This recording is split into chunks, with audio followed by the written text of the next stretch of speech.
Danny's gone to the cinema. And Appasan's taken Twig to the shops. Thanks, Tab. Tell them I'll see them later. I was just about to read a story. Sorry, I didn't mean to interrupt. No, I meant you can stay and hear it, if you like. What is it? Cinderella. Cinderella. Sorry, Tab. Thanks anyway. In my version, one of the ugly sisters is going to marry the prince. What?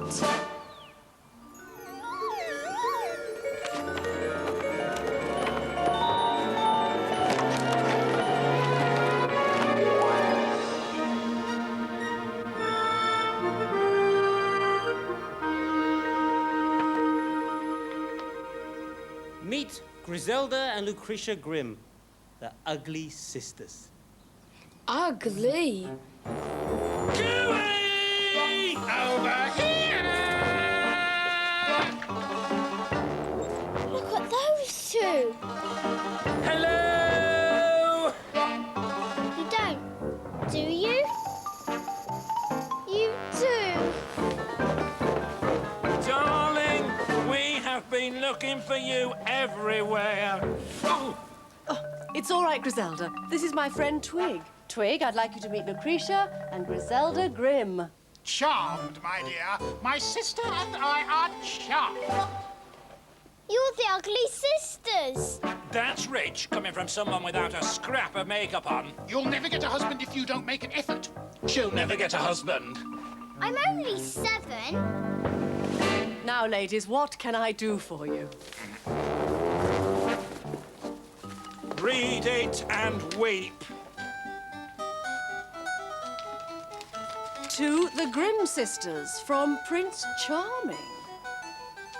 Please come to my ball on Saturday, July the 27th, time 7:30 to midnight, at the Palace. He's looking for a wife, you know. We have heard. That it's going to be one of us. One of us! And we're positively gasping to know which one. Do tell. I thought Prince Charming married Cinderella. Oh! Oh! Oh! Oh! Oh! Oh! Tabs, tips. Invitation. Greetings, small biggins. This is a very posh invitation, so it should be. It's come from the palace. Whoever wrote it for the prince has done a great job. It has all the right information on it. Who the invitation is to and from, what kind of party it is, the prince is having a ball, when the party is going to be held, and when it starts and finishes. It's important to put that in, otherwise people won't know when to arrive or when to leave again. And last of all, where you're having the party, so your pals know where to find you. So, if you're writing an invitation and want to check whether you've put all the right information on, make sure you've answered the questions who, what, when, where. It's easy to remember because they all start with the same 2 letters and end with a question mark.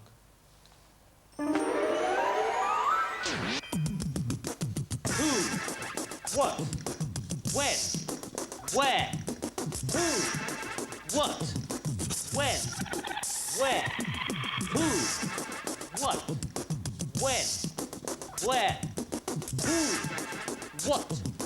When? Where? Yeah.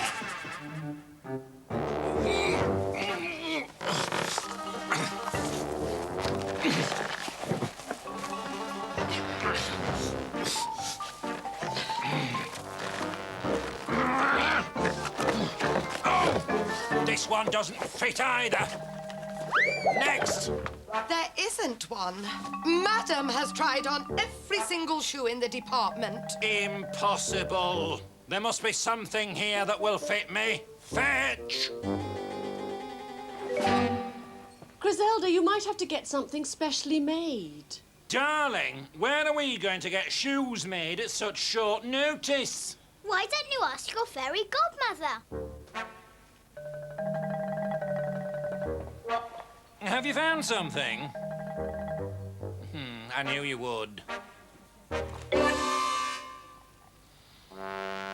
And how do you imagine, miss?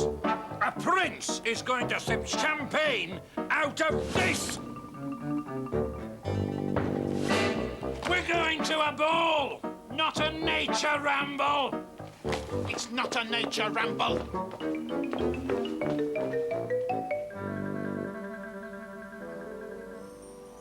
I thought you said one of the ugly sisters was going to marry the prince.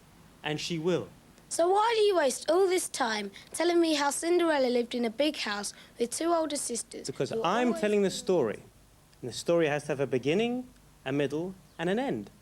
If you don't start at the beginning, you'll get to the middle without knowing what everybody's doing there. So what happens next? One day, the prince announced he's going to have a grand ball at which he'd choose a wife. Griselda and Lucretia waited eagerly for the postman.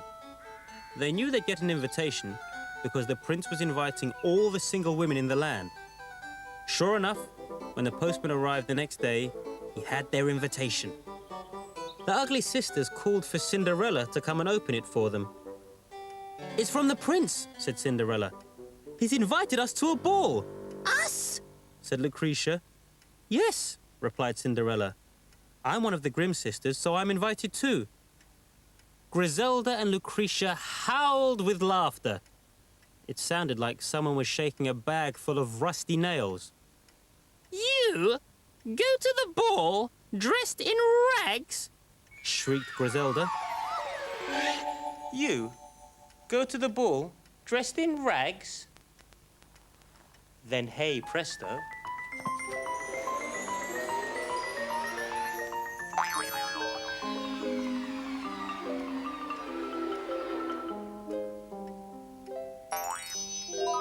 "You go to the ball dressed in rags." Suddenly, it's not a question, it's an order.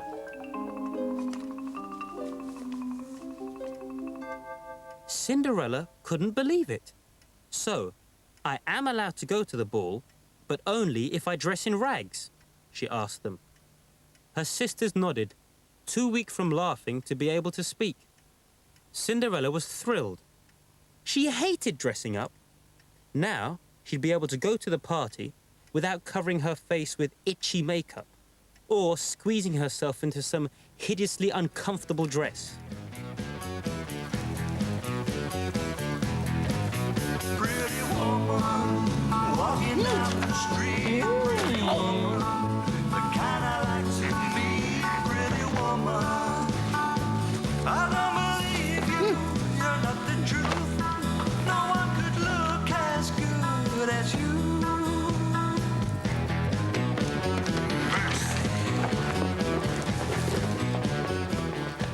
You have been marvellous, darling. But you still haven't told us which one of us lucky girls is going to be the blushing bride. Neither of them married the prince, do they? Only if Tab's been rearranging the story. Ah.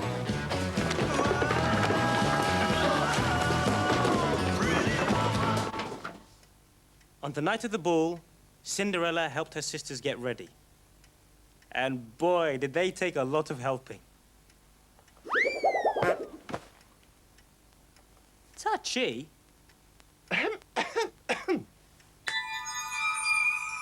It took so long that the fairy godmother came to see what had happened to Cinderella. "I haven't got all night," she said.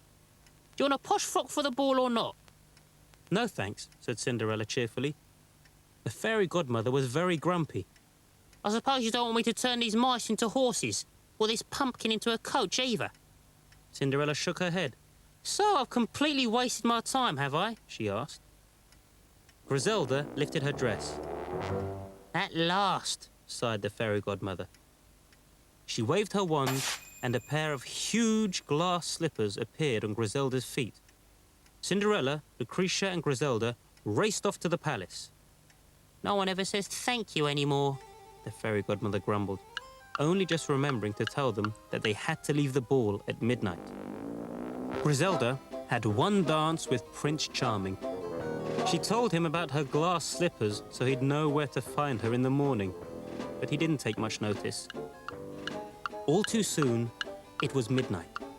Lucretia dragged Cinderella away from the food, while Griselda carefully left one glass slipper on the staircase. The king declared that whoever the slipper fitted would become the prince's wife. "Please don't make me marry her, Dad," begged the prince. "I have to, son," said his father sadly. "It's the way the story goes." The next morning, the king ordered the prince to visit the Grimm sisters. The slipper was too big for Cinderella. It was even too big for Lucretia. But with a sinking heart, the prince watched it slide perfectly onto Griselda's enormous foot. "I'm going to marry him!" shrieked Griselda. "You won't marry me!" shouted the prince. There are few things to beat pickling around with a question mark.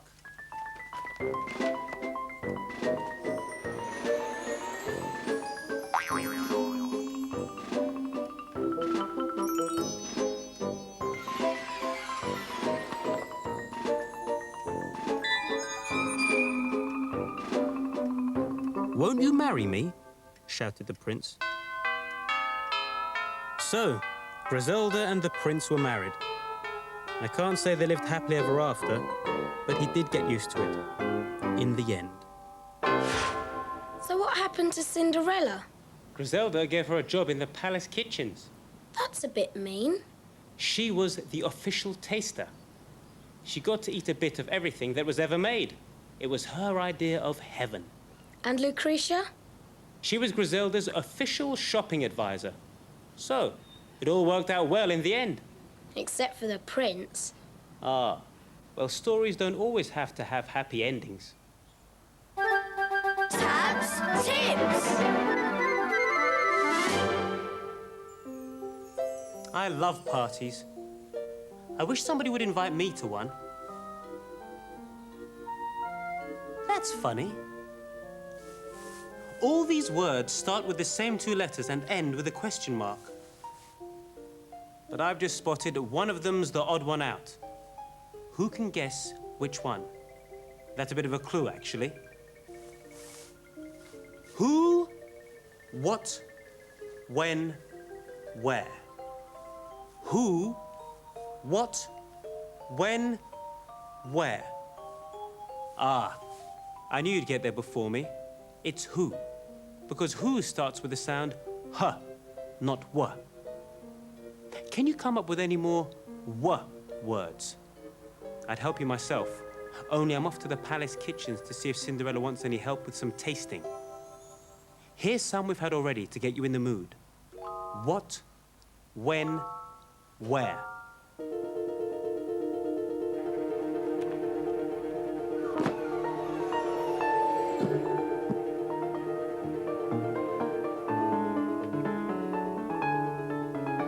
See you next time, small biggins.